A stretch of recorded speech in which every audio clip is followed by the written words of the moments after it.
Good evening, and welcome to the 27th summer of Chester County Town Tours and Village Walks. I'm Daniel Shachar Krasnoff, Heritage Preservation Coordinator for Chester County. The program you will see tonight took a year, along with other programs, to produce. And the program was produced by a few key people, and two of them I want to pay particular attention to tonight before we get started. First, Kathleen Hood from the Chester County Historic Preservation Network worked closely with the folks who are giving the town tours this year online to help ensure that their programs are successful. Secondly, Karen Marshall, who was in my position for the last 14 years, was instrumental in creating this town tour and those for 13 years before this one as the Heritage Preservation Coordinator for Chester County. The town tours and village walks were conceived by Jane Davidson, so Chester County's historical commissions and societies could showcase local history. They did this with free walking tours of Chester County's towns, villages, and landscapes. Chester County is very special. It was founded in 1682 by William Penn and has a rich heritage of landscapes with many stories to tell. This year's theme is Journeying to Freedom, about the slavery abolition movement and the Underground Railroad. Tonight, the East Nottingham Historic Commission will bring to life the fascinating and disturbing history of the kidnapping of Rachel and Elizabeth Parker, their 1851 abduction in Chester County, and the trial that followed provides a window into the contentious social atmosphere inflamed by the unjust Fugitive Slave Act. Besides tonight's virtual program, there is an opportunity to explore related sites today, 3 local cemeteries and drive-bys of Nottingham Park and the Her Foods properties. Now, Kathleen Hood will introduce the program. Welcome, everyone. I'm Kathleen Hood of the Chester County Historic Preservation Network, and pleased to be joining you this evening. Chester County is a vibrant tapestry woven together artistically by people of many races, colors, creeds, religions, and national origins. One of the 3 original counties in Pennsylvania, Chester County has reveled in its rich history and cultural heritage by sponsoring the annual Town Tours and Village Walks program for the past 27 years. Through these programs, we're able to discover our shared past in order to inspire both our present and future. In tonight's program, the 4th of our 2021 Town Tours and Village Walks summer series, Journeying Toward Freedom, Roberta McManus will present the Parker sisters' Kidnapping and Rescue. Throughout our presentation, you may submit your questions by clicking on the Q&A button at the bottom of your Zoom screen and then typing in your question. We will answer as many questions as time permits. And now it is our great honor to welcome Roberta McManus. Roberta taught science in the Oxford School District for 39 years. During that time, she co-authored 2 books on teaching methods. Upon retirement, she stayed active by taking and teaching classes with various lifelong learning programs. Always close to schools and education, Ms. McManus currently serves as a board member and volunteer for the Oxford Education Foundation. Please join us in extending a warm welcome to Roberta McManus. Good evening, and thank you very much for this opportunity. We do have one announcement before the presentation begins. On June 12th, Chester County sadly lost Ralph Denglinger. He was a consummate historian, a dedicated preservationist, community leader, gifted educator, and a reenactor. He was a delightful father, husband, grandfather, and friend. Ralph's research into the Parker sisters, one of his many projects and interests, was invaluable to tonight's program. Therefore, we're dedicating tonight's program to Ralph's memory as a thank you for all he did, which can never be repaid. Tonight's program is about the kidnapping of the Parker sisters. I'm very thankful for all of you attending and appreciate this opportunity to tell you a very interesting story set in Chester County. This is a story of 2 kidnapped girls, Rachel and Elizabeth Parker. They were quite young when they were taken. Rachel was 17 and Elizabeth was around 12 years old at the time of the kidnapping. These 2 sisters were free Black girls born in Pennsylvania and at least the 3rd generation of their families to live in our state.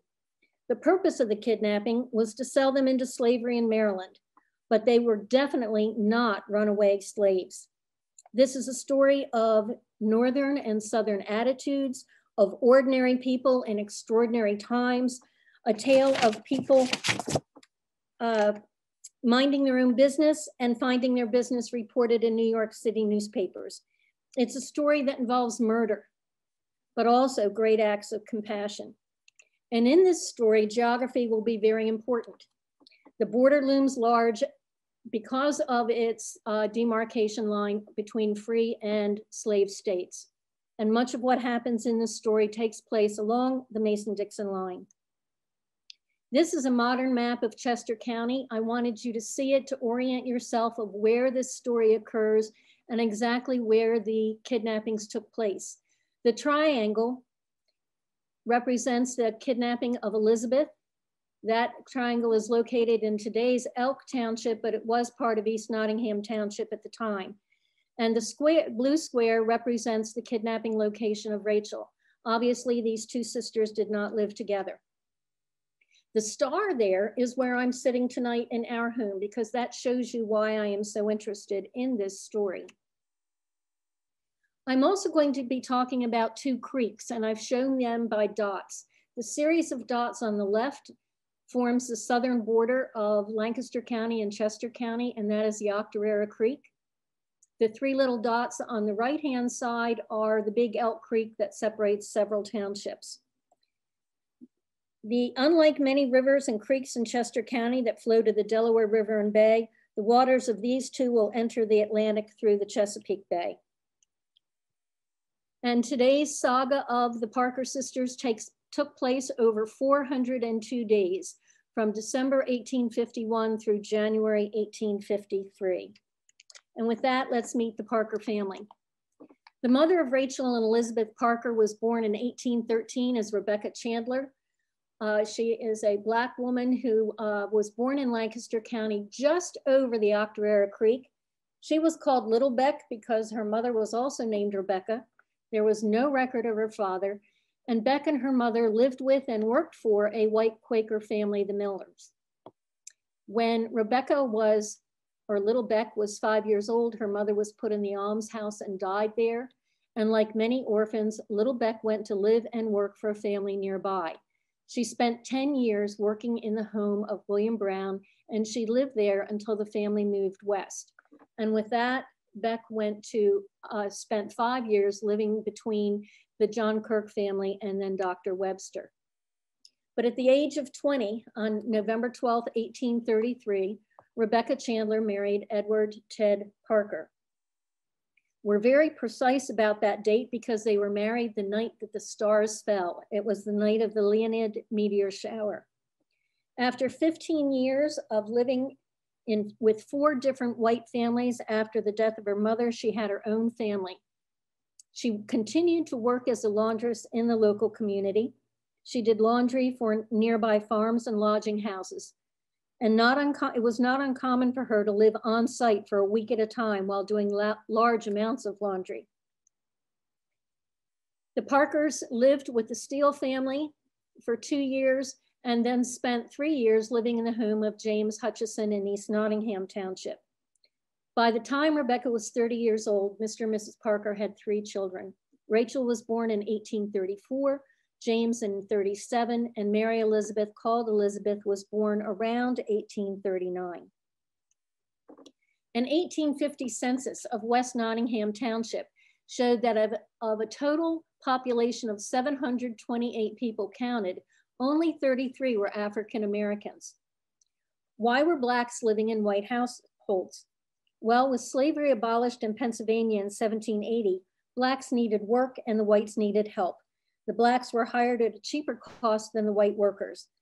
And according to the 1850 census, there were 3.5 times as many farmers in East and West Nottingham townships than in all other occupations combined. And in Kennett Township, 25 miles to the east, at least 1/3 of the farm families had live-in female help. The marriage of Ned and Little Beck broke up in 1843. Ned left her for another woman. He took their son and moved to the Unionville area and found work there. But Little Beck continued to live near the Octorara Creek. At this point, Rachel and Elizabeth moved out to live in the home of Jacob Smith. Rachel was 9 at the time. Mary Elizabeth was 4. They were working in the home there, but they both soon returned to live again with their mother. The next year, Rachel went to live and work for the Joseph Miller family. She started working for them at the age of 10 and worked for them for the next 7 years. Rachel was described as having an easy temperament, hardworking, and a very pleasant girl. Compared to her mother and sister at this time, Rebecca had a very stable living arrangement and life. This house is still a farmhouse. It's on an Amish farm located on Park Road, 1/2 mile from the entrance to Nottingham County Park. This agricultural report from 1850 gives details about the farm that will tell you about the chores and the life Rachel may have lived. Joseph Miller was renting the farm from his brother. 75 of the 133 acres were planted with crops. Miller was working with 1 horse, 7 cattle, 4 milking cows, 8 sheep, and 2 pigs. He produced 40 bushels of wheat, 200 bushels of corn, and 180 bushels of oats. In addition, he produced 25 bushels of Irish potatoes, 300 pounds of butter, and 5 tons of hay. It was a farm that required a lot of hard work. And by the time of 1851, the Millers had 4 children. Rachel, obviously, was a very busy girl. Elizabeth, on the other hand, was not as easygoing as Rachel. She was described as smart and active, but lacking the good character of her sister. It's also probably why Elizabeth kept going from one house to another. From 1844 to 46, she lived in the household of William McCreary. Now, I want you to remember the McCreary name. It becomes more and more important as this story proceeds. Elizabeth and her sister were both familiar with the family because they had already worked in the home of Jacob Smith, who was McCreary's uncle. In 1846, Elizabeth moved to the home of Loving McMichael, shown in this modern photo in Lower Oxford Township. Mrs. McMichael was the mother-in-law of William McCreary. And Rebecca was living at the home of James Hutchison in nearby East Nottingham Township. While there, she married George Glasgow and had 2 children, Henry and Harriet. Both of these children died at age 5, just a few months apart in 1850. Were they twins? We really don't know. There was definitely, though, a problem in the marriage. You see, George already had a wife in Kennett Square, and she was suing him for bigamy.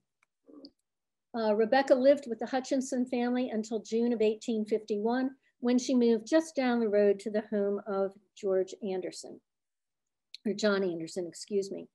The stories of their movements are all located in these circles. And the dotted black line along the left-hand side is the Octorara Creek.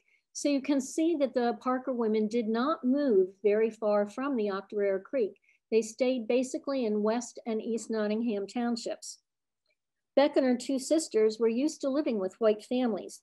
They worked for them, and her 2 daughters, excuse me. They worked for them, visited their homes, ran errands among them, and went to church with them, and also passed them on the roads. Growing up, the girls had played with their white neighbors, and they too were known by the whites. In fact, Rachel was given the name of the white woman who was present at her birth. Now take a look at all those circles, and then look again at this county map. All of those circles are contained in this one large circle, so you can see that the Parker women remained in a very limited area. This is the area populated by the Parker family.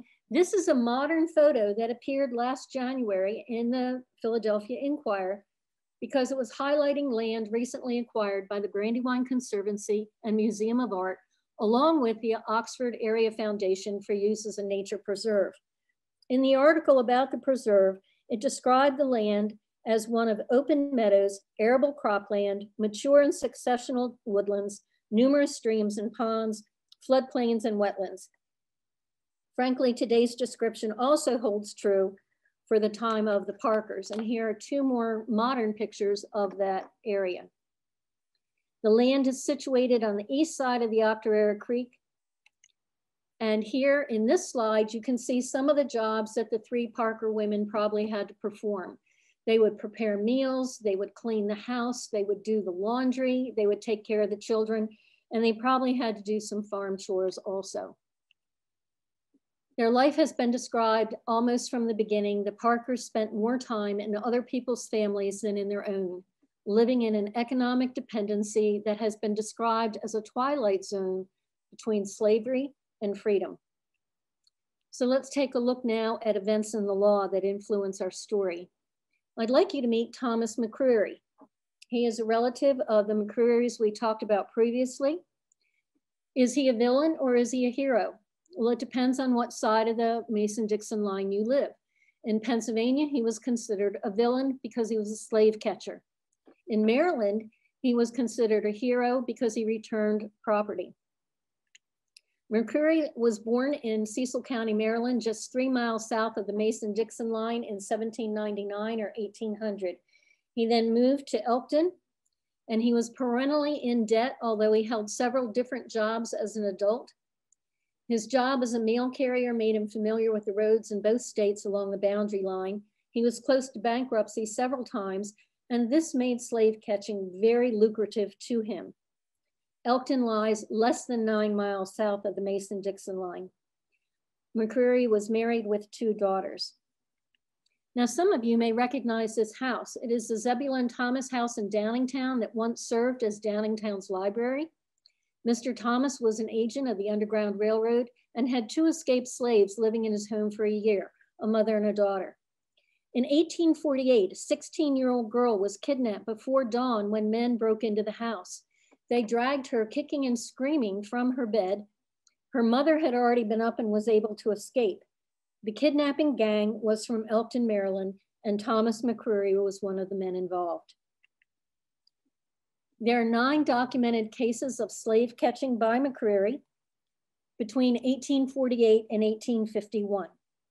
His other kidnappings involved a man from Unionville, people from Kennett Township, East Bradford Township, and Lancaster County. 3 times in the course of those kidnappings, the Pennsylvania governors tried to have McCreary extradited for his kidnappings, but they met with no success. North of the Mason-Dixon line, Frederick Douglass labeled McCreary as the notorious Elkton kidnapper. South of the line, one politician in Cecil County wrote that McCreary was almost invaluable to slave owners of the state in the arrest of runaways, and he was guilty of no offense recognized by the Constitution and laws of the United States. And that last statement is true due to the Fugitive Slave Act of 1850. This act required slaves to be returned to their owners, even those who were in free states. Enforcement was in the hands of the federal government. Citizens were required to assist in the capture of runaways or face heavy fines and imprisonment. And those fines were equal to $30,000 today. Enslaved people were denied the right to a trial by jury and barred from testifying in their own behalf. Federal commissioners were appointed to oversee individual cases. They were paid twice as much, $10 versus $5, for returning a Black person to a master rather than declaring one free. One historian has estimated that commissioners ruled more than 80% of the time that the Blacks brought before them were runaways. And this led to the Christiana riots on September 11th, 1851. They have been called the most violent encounter in response to the Fugitive Slave Act of 1850. Christiana is 15 to 20 miles north of the Mason-Dixon line, just over the county line in Lancaster County near Atglen, and it does lie along the Octorara Creek. What occurred there has been termed a riot, a massacre, a resistance, an insurrection, a tragedy, and an outrage. It involved Edward Gorsuch, who was born in Maryland in 1798 and lived in Moncton, north of Baltimore. In November of 1849, 4 of his male slaves ran away and escaped into Pennsylvania. Edward was irate and insulted as he believed he was an enlightened slave owner who treated his slaves well, as if such a thing could exist. In 1851, though, he received a letter from an informant willing to provide information on the whereabouts of his escaped slaves for a fee. He met with some relatives and friends in the Gorsuch Tavern that was at that time owned by a cousin They plotted how to reclaim the slaves, and that was what brought on the Christiana riot of 1851. Now, I must emphasize the Gorsuch plan to retrieve his slaves was legal. Gorsuch traveled to Philadelphia and obtained federal warrants from a court on September 9th, 1851. He was assigned a U.S. deputy marshal by the name of Henry Klein. Gorsuch rode to Christiana with his son Dickinson, a nephew, a cousin, 2 neighbors, 2 hired police officers, and Deputy Marshal Klein. The plan was to surprise the men at the home of William Parker before dawn on September 11th, 1851. Now, I need to point out, William Parker was no relation to the Parker sisters. It is a total coincidence that they had the same last name. This plan was to be a surprise to retrieve Gorsuch's slaves, but William, still in Philadelphia, working for the Underground Railroad, had spies around the courtrooms, and he sent word to the Parkers in Ackland that the posse was on its way. Now, for the assault on the Parker home, you need to know that William Parker and his wife Eliza were self-emancipated former slaves. In other words, they were runaways. When confronted by the Gorsuch group, they refused to give up the fugitives, which absolutely shocked the men with Gorsuch. They didn't expect resistance from Blacks. And seeing that Gorsuch and Klein were not alone, Mrs. Parker ran to an upstairs window and blew a horn that was a signal for the local vigilance committee to come running. Reports put the numbers arriving at the scene anywhere from 50 to 100, mostly Blacks, but a few whites. One of the first to arrive was a white miller by the name of Castor Hanway. He advocated for the calming of the situation, but he also refused Klein's orders to help him with the recapture. This is an older photo, 40 years past the events of the riots in 1890 of the Parker home. A melee broke out and Edward Gorsuch was shot and killed in the fighting. Armed Black men attacked and killed a white Southerner who was executing a legal warrant to reclaim his property. You can imagine the reaction in the South. This horrified people. Edward's son, Dickinson Gorsuch, was shot several times and critically wounded. And as a result, President Fillmore sent a contingent of Marines to search for the men who fought with the Parkers. 40 policemen from Philadelphia joined them. Parker, his relatives, and the Gorsuch slaves escaped along the Underground Railroad. 50 Lancaster County men were also deputized besides the Marines and the 40 policemen from Philadelphia. Armed gangs from Maryland joined in the search, and they searched all through Lancaster and Chester counties for the men. African Americans were not safe during this time. There were multiple beatings and arrests. People were on a rampage. And the events in Christiana, Pennsylvania appeared on the front page of the very first edition of the New York Times. Rumors and false news reports were rampant. People heard that both Black men and women had mutilated and done unspeakable things to the Gorsuch's dead body. It was believed, especially south of the Mason-Dixon line, that the local whites who were present had planned and led the attack, or were at the very least co-conspirators. Arrested and jailed were 38 men, including Castor Hanway. They were all charged with treason. Why treason? It carried the death penalty. Because officials in Washington and Secretary of State Daniel Webster wanted to put down any further resistance to the Fugitive Slave Act, and Maryland had pressed very hard for that charge. The trial was held in Independence Hall in Philadelphia, and the decision was to try Castor Hanway first. They thought it was more likely to get a conviction by charging one man than all of the group together. Hanway was chosen because he was there, and although he tried to prevent the violence, he had also refused the lawful order from Deputy Marshal Klein to help in the acquisition of Gorsuch's slaves. Klein testified that Hanway was the ringleader of the insurrection, and Hanway was accused of inciting the riot. Now, how Klein would know that, I don't know, because he hid in the cornfields during the altercation. In charging the jury, the judge railed against abolitionists and other anti-slavery whites. He then told the jury that the men were all certainly guilty of murder, but not of the charge against them, which was treason. And therefore, the jury was only out for 15 minutes before returning a verdict of not guilty on December 16th, 1851. The other defendants were never tried and set free. One additional story, Thomas Gorsuch, Dickinson's younger brother, had not been allowed to go to Christiana by his father. The elder Gorsuch thought he was too young and wanted him to remain in school. Upon learning of the death of his father, Thomas and his roommate vowed to never forget.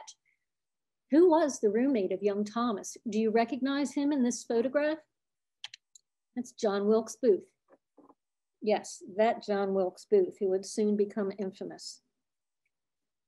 The Fugitive Slave Act did not work. In Pennsylvania, people viewed that the slaveholders had the right to recover a slave, but due process is necessary in order to protect the rights of the accused. If due process is not followed, they considered it kidnapping. The Maryland view was that with or without due process, it's the constitutional right of slave owners to cross state lines to apprehend runaway slaves. And in the Baltimore Clipper, it was written that it is certain that a most foul and damning outrage had been perpetrated upon the highly respected citizens of the Commonwealth, whilst honestly and lawfully endeavoring to repossess themselves of their property. And the circumstances called loudly for some prompt retributive justice upon the heads of the wretches who have instigated and committed the bloody deed. And therefore, the cry for those in that first state south of the Mason-Dixon line was to hang the first Pennsylvania abolitionists that they should catch in Maryland. Gorsuch's name was invoked repeatedly, and that made Thomas McCreary, the kidnapper, become bolder and start scheming. And that brings our story to the two kidnappings. This is the home of John Anderson, where our story gains momentum. John Anderson was paying Beck 50 cents a week and gave her room and board. After a summer spent searching for work, Elizabeth joined her mother and they were both working for John Anderson. This went on for a few months and then the relationship between mother and daughter blew up.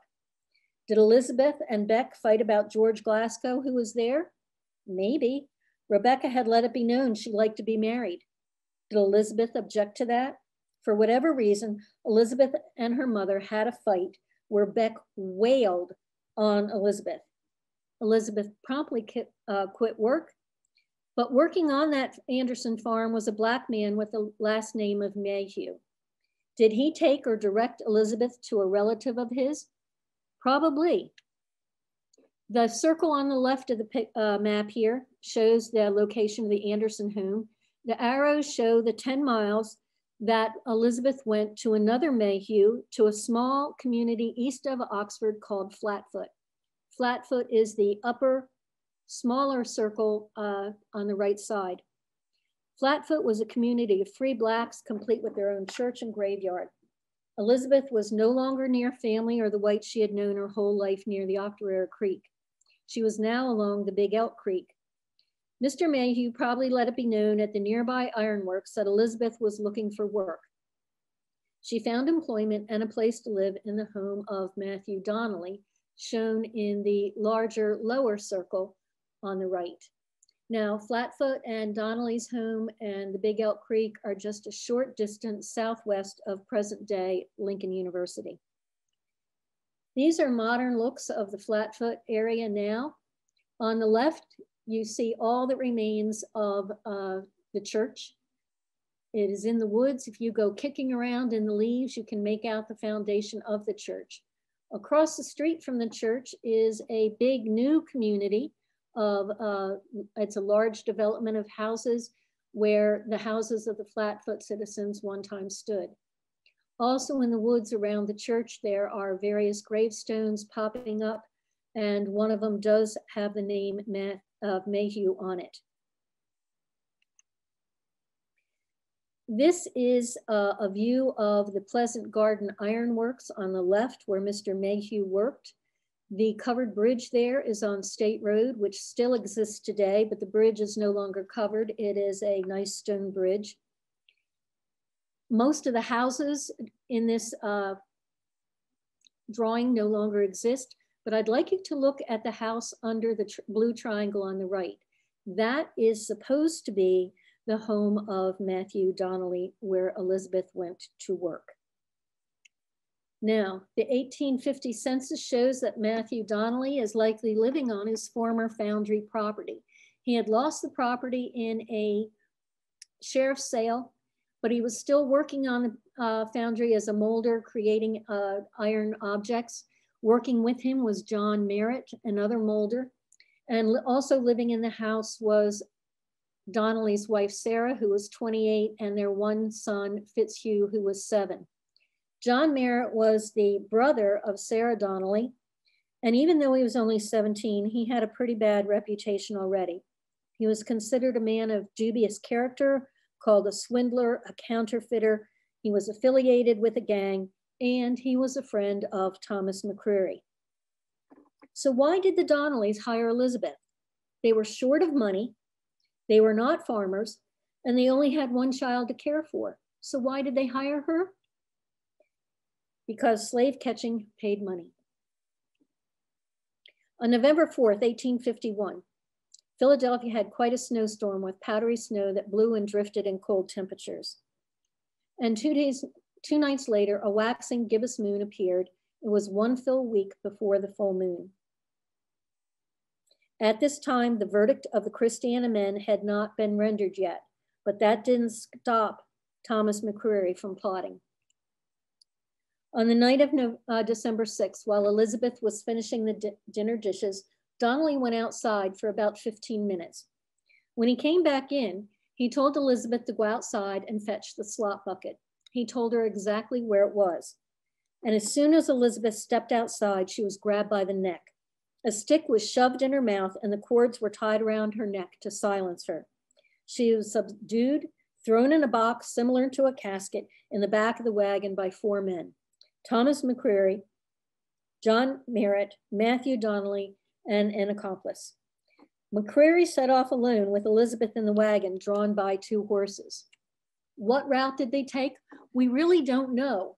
The photograph on the right is the farm that is an Amish farm on that property.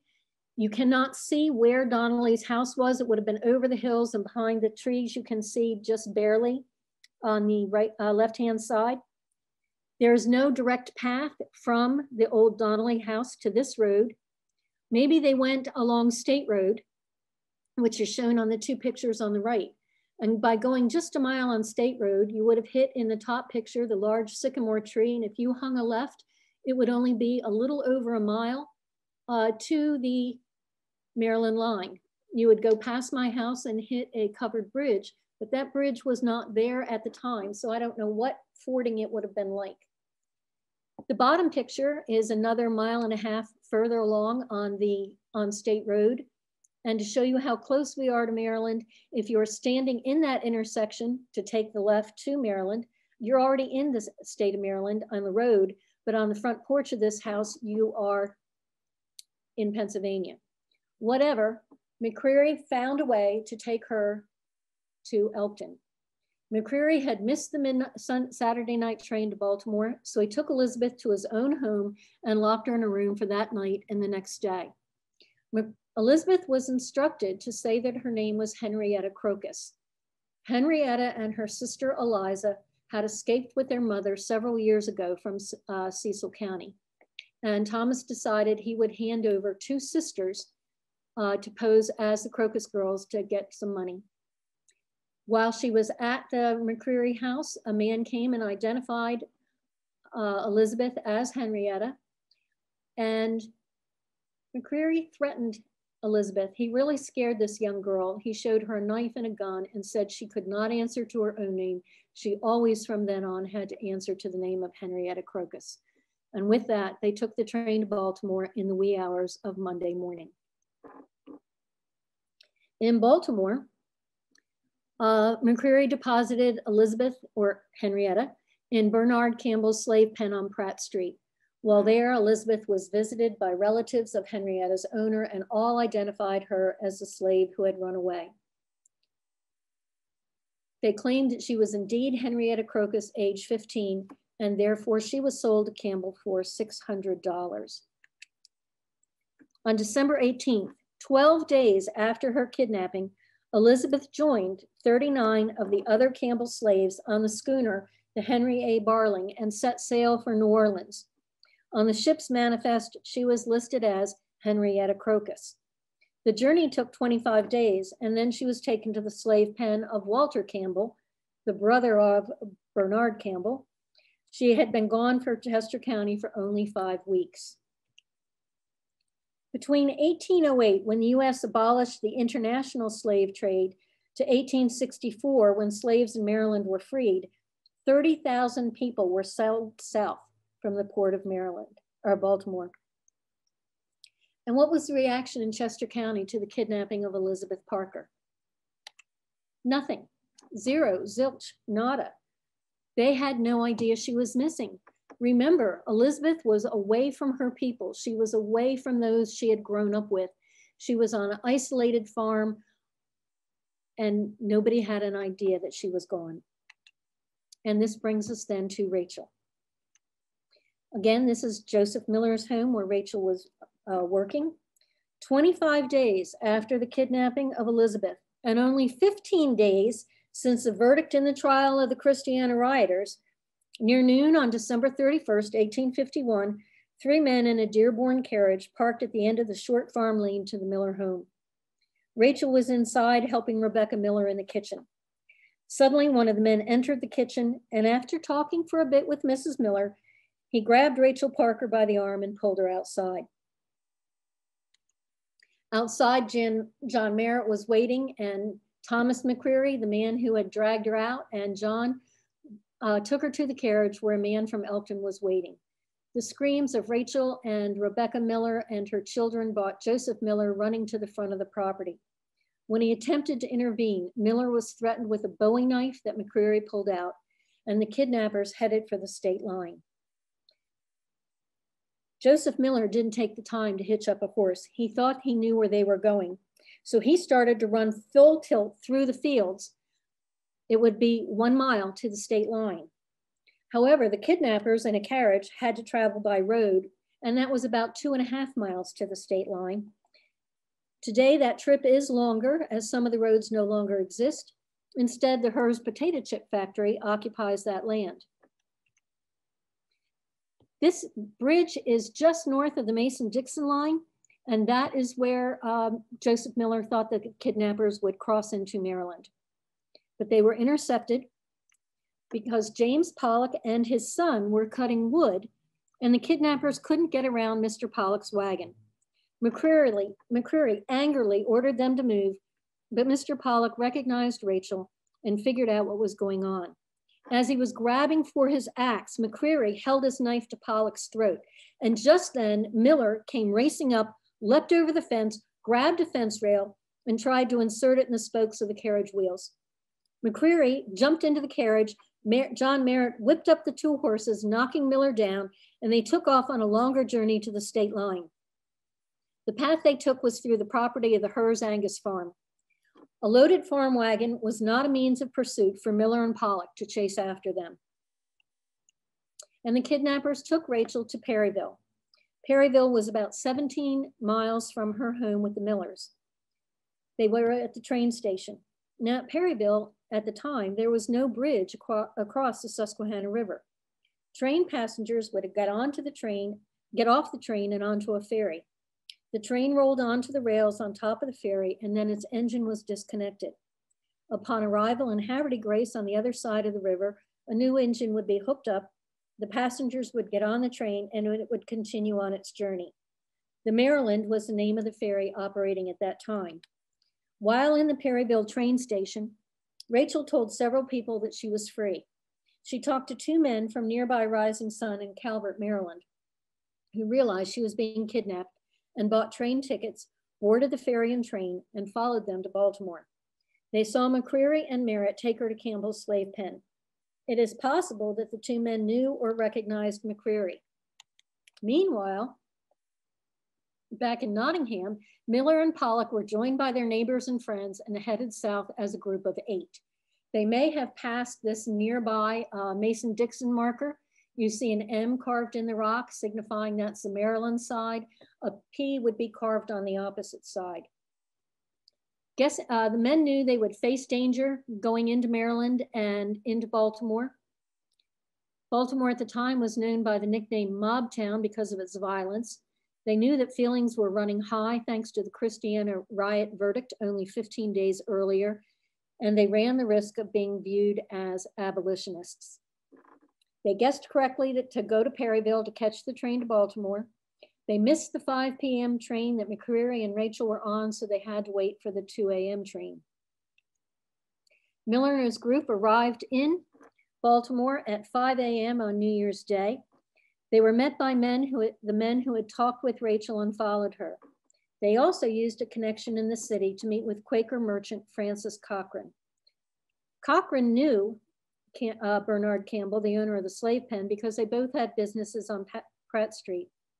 They all questioned Campbell, who denied having Rachel. The group went to another slave pen, but quickly returned to Campbell's, and there they found McCreary putting Rachel into a carriage. Confronted, Bernard Campbell said that Rachel's identity needed further proof. And with that, Rachel was sort of rescued. She was put in the city jail until she could prove she was not Eliza Crocus, the sister of Henrietta Crocus. Remember, unbeknownst to Rachel and her neighbors, that was the name by which Rachel's sister Elizabeth had left Baltimore. Joseph Miller quickly obtained a warrant from a city judge charging McCreary with kidnapping. Angry crowds followed the Quaker Corcoran and the Pennsylvania men around the city with cries against the abolitionists who had killed Gorsuch. It didn't help that Rachel's last name was Parker, but she was safe in jail and unable to be sold south. McCreary appeared in court at noon, and once again it was insisted that Rachel was one of the Crocus sisters. Miller refuted that claim.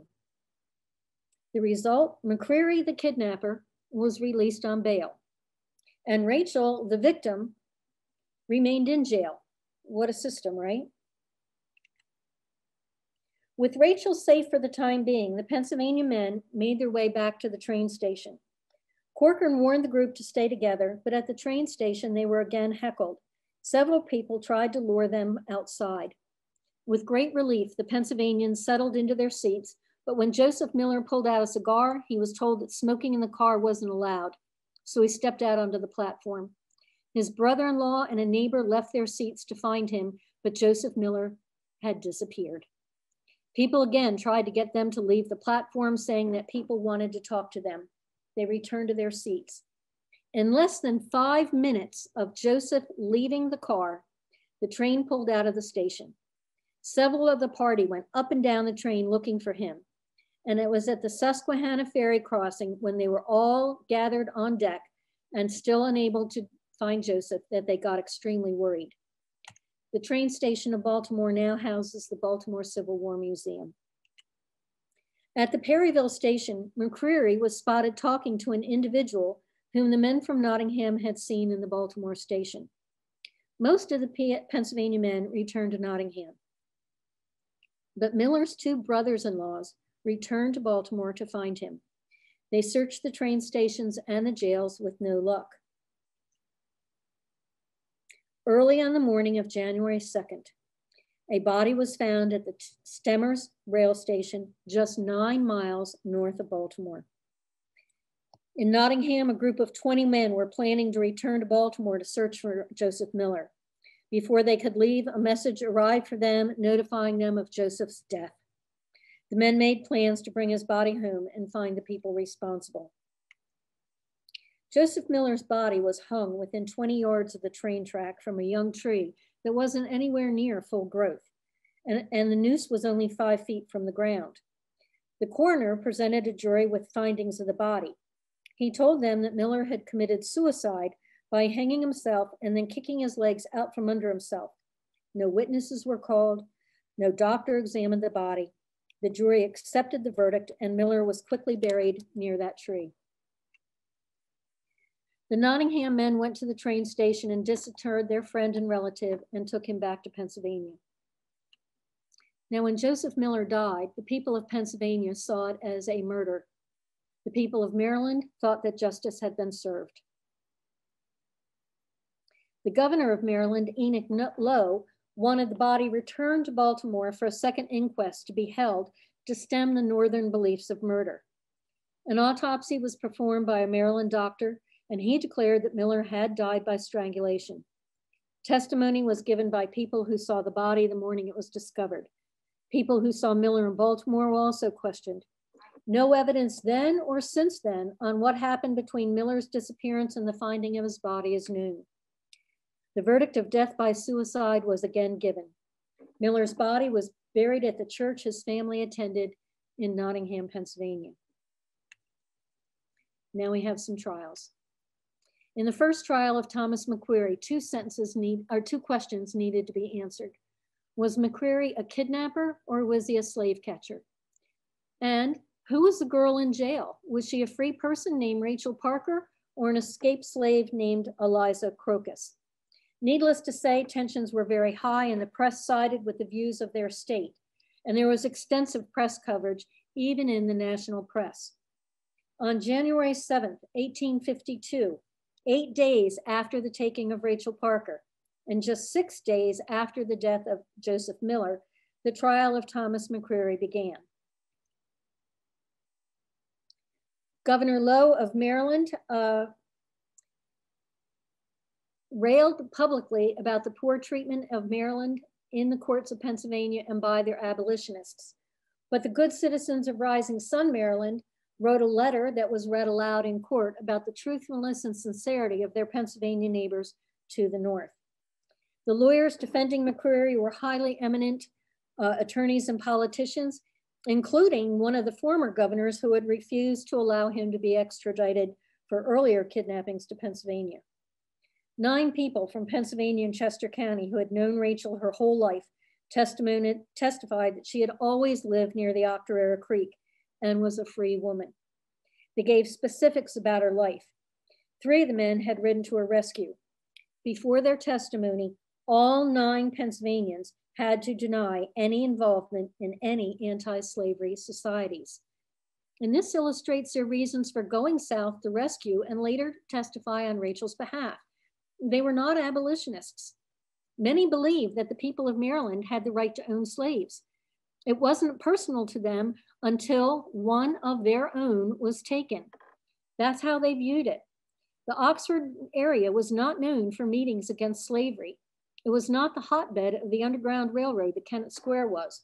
And frankly, it didn't integrate its hotel or eateries for another 100 years.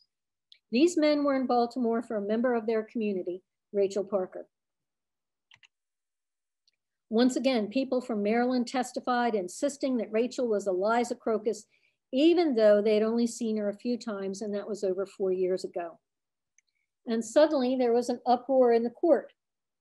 The state of Maryland dropped the kidnapping charges. The charges were changed to assault and false imprisonment. It was a sneaky legal maneuver. They said because the supposed kidnapping happened in Pennsylvania, they could file those charges. The judge set McQuarrie's new bail at $500 and announced a new trial.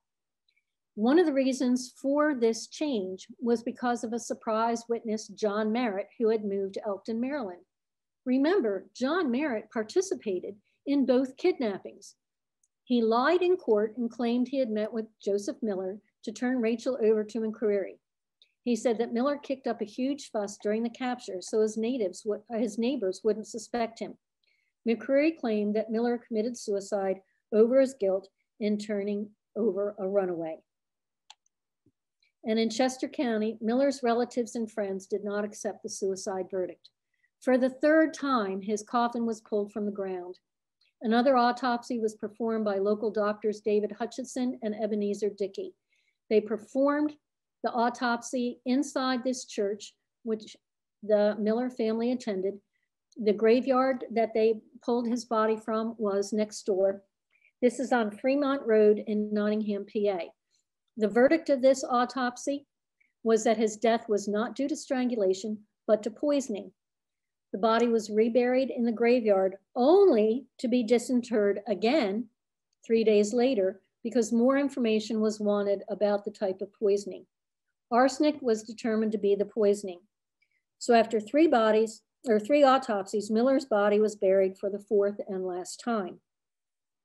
News reports noted it would have been difficult for Joseph Miller to ingest a fatal dose of arsenic poisoning and then get up and hang himself. Meanwhile, what happened to Elizabeth? When little Beck found out that Rachel was kidnapped, she inquired about her other daughter, and that is when she learned she was missing. In New Orleans, this was Elizabeth's first experience in a city surrounded by a Black community and culture. She was well fed and had new clothes in the slave pen of Walter Campbell. She was eventually bought by a Creole woman, Mrs. Churro, who ran several businesses. Elizabeth sold milk in the morning to markets, sold molasses candy on the streets in the late morning, and peddled flowers in late afternoon and evenings at theaters and dances. Elizabeth also worked as a house servant.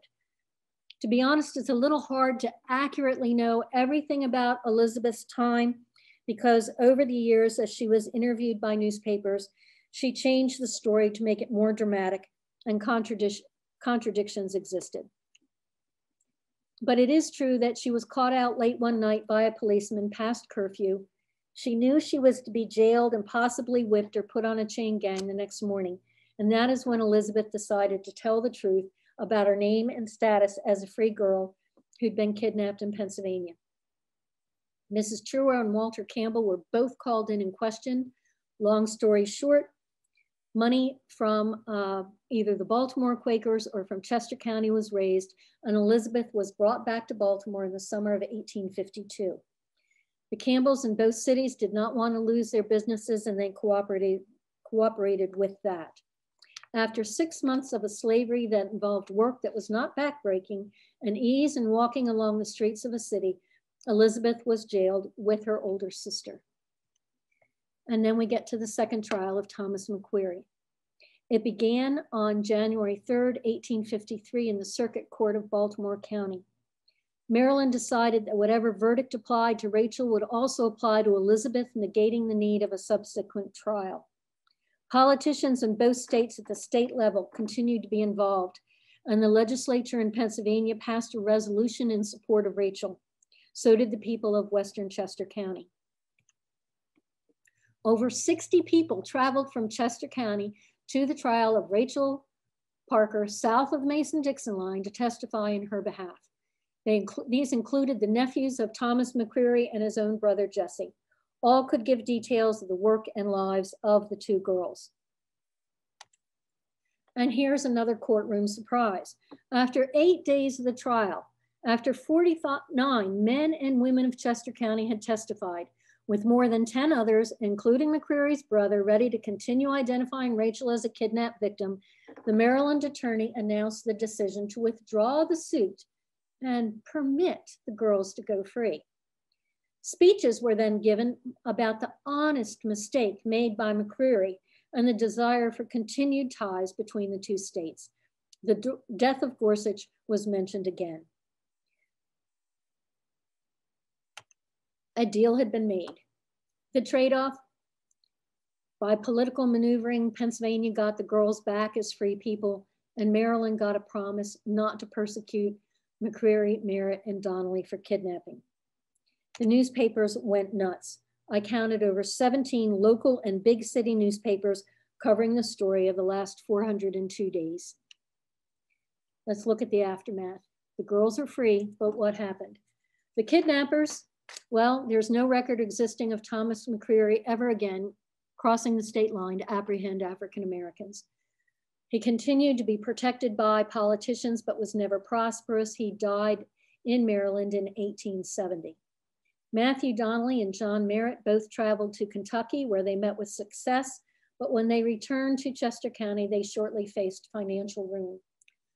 Donnelly died a poor man in Washington, D.C. in 1876.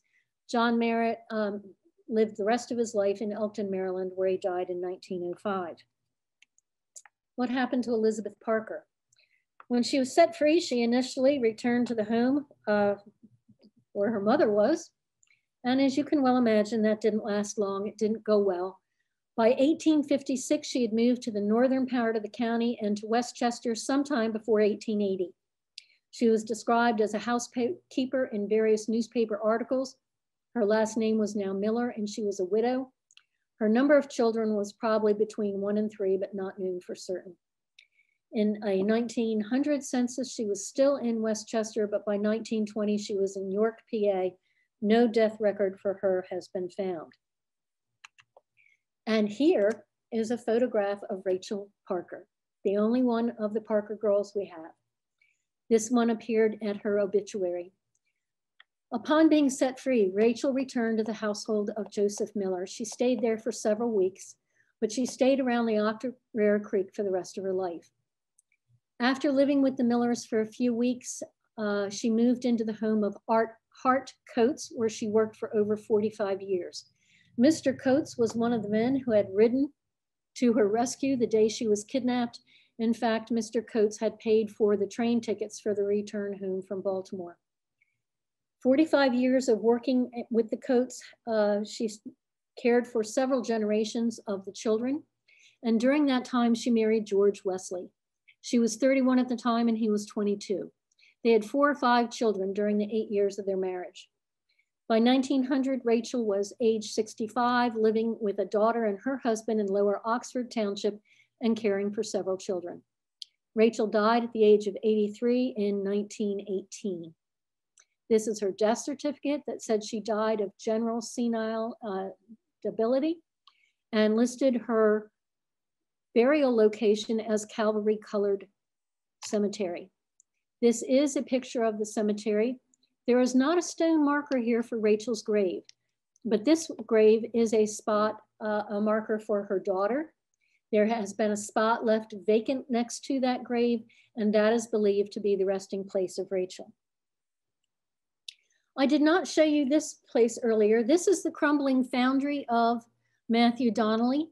Ralph Denglinger took me there one time, and it was quite an adventure. We had to off-road in our vehicles, walk through several farm fields containing big mules, go down a ravine, battle pricker bushes that were taller than me.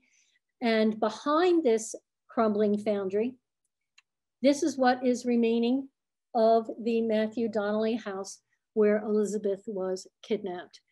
There's a crumbling chimney. This is the front step of the home that Elizabeth probably had to clean many times. This is the gravestone of Joseph Miller at his church in Fremont Road in Nottingham. This is a picture of his descendants who gathered there in 2012. They wanted to pay homage to him and see the historical marker that had been erected. That marker reads, emboldened by the 1850 Fugitive Slave Law, Maryland slave catchers kidnapped Rachel and Elizabeth Parker from the Nottingham area in 1851. Rachel's employer, Joseph Miller, was murdered in a failed attempt to rescue her from Baltimore. Public outrage led Pennsylvania officials to seek the sisters' release in a Maryland civil court case that secured their freedom in 1853. The forcible enslavement of 2 young free Black women galvanized anti-slavery sentiment. This has been a story of how one small rural community came to the aid of 2 girls in need. The murder and political maneuvering in the trials distinguish it from other kidnapping stories of its time. It's a Chester County story and one that should not be forgotten. I hope you enjoyed learning about it. Thank you for your attention. Thank you, Roberta. What an amazing story. My name is Suzanne Amrich, and I am with the Chester County Historic Preservation Network. I will be addressing some questions. Okay. Roberta, are there any books to read that explain this story further? Yes, there are 2. This one, Stealing Freedom Along the Mason-Dixon Line, is written by Milt Diggins, who is a historian from Elkton, Pennsylvania. It focuses on McCreary and the trials. And this one is The Parker Sisters by Lucy Maddox. Both of these books are available for purchase online, and they're also found in the Chester County Library System. Great. What became of the mother of the sisters? Well, remember I told you that Rebecca liked being married? Well, she married a 3rd time, moved just over the Octorara Creek into Lancaster County, And I think that may be where she stopped working as domestic help because her husband had his own home and several acres. And she did appear in the 1860 census, but there was nothing about her after that. Okay. Well, thank you so much. You're welcome. We hoped you enjoyed tonight's Chester County Town Tours and Village Walks program, the Parker Sisters Kidnapping and Rescue. Our special thanks to our presenter, Roberta McManus, the East Nottingham Historical Commission, Chester County Heritage Coordinator, Dan Shakhar-Krasnov, the Chester County Planning Commission, the Chester County Historic Preservation Network, and all of you for making this program possible. Please mark your calendars for the next virtual program in our Town Tours and Village Walk Summer Series scheduled on Thursday, July 22nd, live at 5, when the West Vincent Historical Commission and Historic Committee present a program on the Lewis Fussell family story. Thanks again for tuning in this evening.